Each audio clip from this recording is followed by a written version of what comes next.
चलता रहेगा।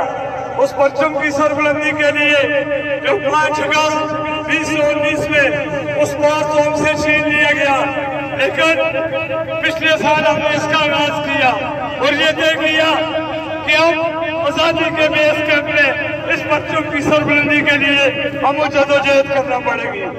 1947 में ये परचम जब आजाद कश्मीर का ये खिता आजाद हुआ तो ये आजाद ममलिकत पाकिस्तान ने हमें दिया। उसके बाद इस आजादी के बेस कैंप में एक आरजी हुकूमत का इनकार किया गया। कहा तो ये गया था कि बाकी जो रकबाए 80,471 मरबा मील उस पर भी आजादी के बाद ये परचम लहराया जाएगा, लेकिन हमारे हुक्मरानों की गलत पॉलिसियां, बल्कि आज भी आजाद कश्मीर में वो नाम निहाद कश्मीरी इस परचम को उठाने से डरता है। उसकी वजह क्या कि कोई गद्दार न कह दे मेरे वतन के लोगों, जो सुनियात हमें मिली इस परचम की बदौलत मिली।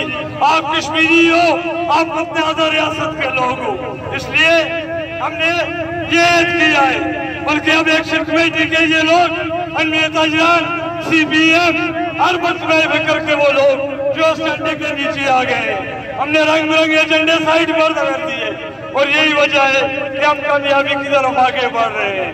आपने ये करना होगा, आपके नजरियात अपने अपने, आपकी जमातें अपनी अपनी, आपके कबीले जरूर अपने अपने होंगे, लेकिन इस परचम के नीचे और एक्शन कमेटी जब भी आपको कॉल देगी आपने लबैक करना है। हमने वो 78 साल निजाम जिसमें हमारा इस्तेसाल किया गया अब कौम बाशऊर हो चुकी है और आज जिस मुकाम के ऊपर हम खड़े हैं और पूछते हैं अदारों से, उस इंतजामिया से जिन्होंने चंद सुलतकारों को लाकर हमारे अमन प्रोग्राम के ऊपर अमन मार्च नाम निहाद एक इंतशारी टोला लाया और गोलियां चलाई। आज ही हम दावा करते हैं ये रियासत हमारी है, ये वतन हमारा है और इंशाअल्लाह ताला इस पर हुकूमत भी हम करेंगे और अल्हम्दुलिल्लाह अब इसके फैसले भी हम कर रहे हैं और आगे भी हम करेंगे। उन सुलतकारों को बड़ा एक वादा पैगाम कि ये तुम्हारी कोई बड़ी गलतफहमी है, हम जरूर अपना इंतकाम लेंगे, तुम्हें नहीं चौकों चौराहों में नंगा करके घसीटेंगे। लेकिन मैं अपने नौजवानों को एक बात कहता हूँ कि अभी हम एक बड़े मकसद के लिए इकट्ठे हुए हैं। वो चाह रहे हैं वो इंतशारी टोला, हमें वो चीजें हासिल करने दो, उसके बाद आप देखना हमने पहले भी जो आपसे वादे किए वो वादे आगे भी निभाएंगे और ये हमारा वादा कि उन सुलतकारों को इबरत का निशान बनाकर छोड़ेंगे इंशाअल्लाह ताला। और इंतजामिया से एक गुजारिश करता चलूं बड़ी तमीज के साथ कि हमने तो आखिर में भी जब आपने उन सुलतकारों के साथ मिलकर इसी जगह पर हमारे बच्चों को गोलियां मारी और शहीद भी हुए और दर्जनों को गोलियां लगी, हमने फिर भी तुम्हारा भरम रखा, लेकिन इसको हमारी कमजोरी ना समझो। रात को भी बाद में वो एसएसपी साहब वर्दी में एक्शन कमेटी को बुरा वाला कहते हैं। अब ये एक्शन कमेटी ऑर्गेनाइज हो चुकी है, तुम किसी भूल में हो। अगर एक्शन कमेटी से किए गए जो वादे उन पर तुमने अमल दरामद न किया तो इंशाअल्लाह ताला तुम्हें नहीं चौकों चौराहों में लाकर वो इंतकाम भी लेंगे और अमल दरामद भी करवाएंगे। आखिर में उन तमाम दोस्तों का, अलियान मुजफ्फराबाद का और मुझे फख्र है कि आप वो कश्मीरी हो, वो बजुर्ग, वो दिलेर, वो गैरतमंद लोग जिन्होंने इस रैली में आकर अपना इनकाद किया।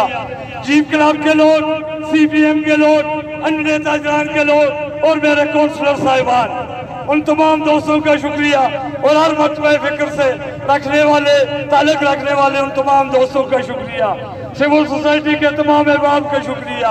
आज ही हम अगले साल की रैली इससे ज्यादा बढ़ चढ़कर ऑर्गेनाइज करेंगे। आप लोगों ने हमेशा इसमें अपना रोल अदा करना है।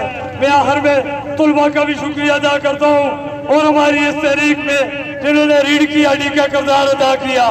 मेरा मतलब print media, social media, press के वो हमारे तमाम दोस्त जिनका एहसान है हमारे ऊपर, चंद लोगों का, जिन्होंने इस तहरीक को कामयाब करने के लिए जब सोशल मीडिया बंद था वो पाकिस्तान में जाकर हमारी खबरें चलाते थे। मैं ये समझता हूँ कि इस तहरीक की कामयाबी में उनका बड़ा किरदार है। अब मैं शौकत नवाज मीर साहब से मुल्तमस हूँ कि वो आए और अपने ख्यालात का इंतजार करें। मेरी तरफ से, सिविल सोसाइटी की तरफ से, काउंसलर साहिबान की तरफ से, अन्य ताजरान की तरफ से, जीप क्लब की तरफ से और CPM के दोस्तों की तरफ से तमाम दोस्तों का शुक्रिया। ये आप लोगों का कश्मीरी कौम के ऊपर एहसान है। मुत्तहिद रहोगे, इकट्ठे रहोगे तो आगे बढ़ते रहेंगे इंशाअल्लाह ताला, इंशाअल्लाह ताला आगे बढ़ते रहेंगे। बहुत शुक्रिया।